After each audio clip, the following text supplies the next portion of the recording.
తెలంగాణ రాష్ట్ర ప్రభుత్వ ఉద్యోగులకు ఆగస్టు 15 తర్వాత ఉద్యోగులకు డిఏ. సీఎం సలహాదారు వేం నరేందర్ రెడ్డి.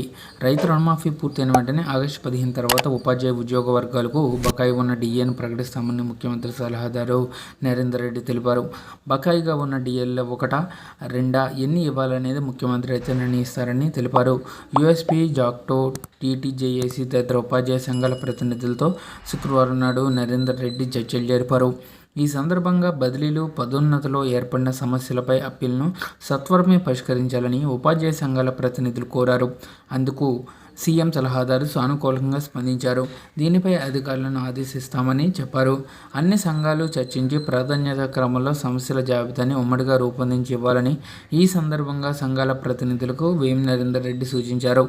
3 జేఏసీల ప్రతినిధులు అధికారులతో సమావేశం నిర్వహించి సాధ్యాసాధ్యాలపైన చర్చించిన అనంతరం ముఖ్యమంత్రితో సమావేశం ఏర్పాటు చేసి సమస్యలను పరిష్కరించుకుందామని తెలిపారు.